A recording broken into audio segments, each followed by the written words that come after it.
ถอนบทเรียนงานพบปะตั้งค่ายเยาวชนธันวา4แขวงภาคเหนือ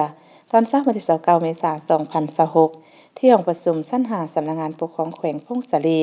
ทางคณะจัดตั้งพบปะตั้งค่ายเยาวชนธันวา4แขวงภาคเหนือครั้งที่9ที่แขวงพงศาลีเป็นเจ้าภาพและจัดกองประชุมถอดถอนบทเรียนการเคลื่อนไหว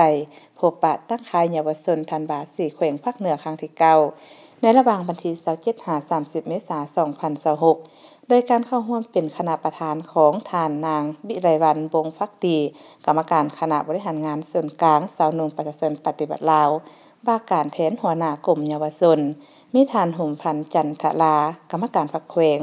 คณะบริหารงานส่วนกลางสาวนุ่งประชาชนปฏิบัติลาวเลขาคณะบริหารงานสาวนุ่งแขวงพงศาลีเข้าร่วมมีบรรดาท่านคณะจากส่วนกลางสาวนุ่มเลขารองเลขาสาวหนุ่มจาก4แขวงตลอดฮอดคณะรับผิดชอบจัดงานขันส่วนกลางขันแขวงขันเมืองเข้าร่วมและกองประชุมท่านหุ่มพันธ์จันทรากรรมการพักแขวงคณะบริหารงานส่วนกลางสาวหนุ่มประชาชนปฏิบัติลาวเลขาคณะบริหารงานสาวหนุ่มแขวงได้มีคำเห็นและผ่านบทสรุปย่อการเคลื่อนไหวพบปะตั้งค่ายเยาวชนในตลอดระยะที่ผ่านมาซึ่งบางตอนสหายได้กล่าวว่าการเคลื่อนไหวแต่ละกิจกรรมเห็นว่าแต่ละภาคส่วนมีความกระตือรือร้นมีความรับผิดชอบสูงและมีความสามัคคีดีจากนั้นท่านสมแพงยินแสงได้ผ่านบทบันทึกมอบรับการจัดงานพบปะ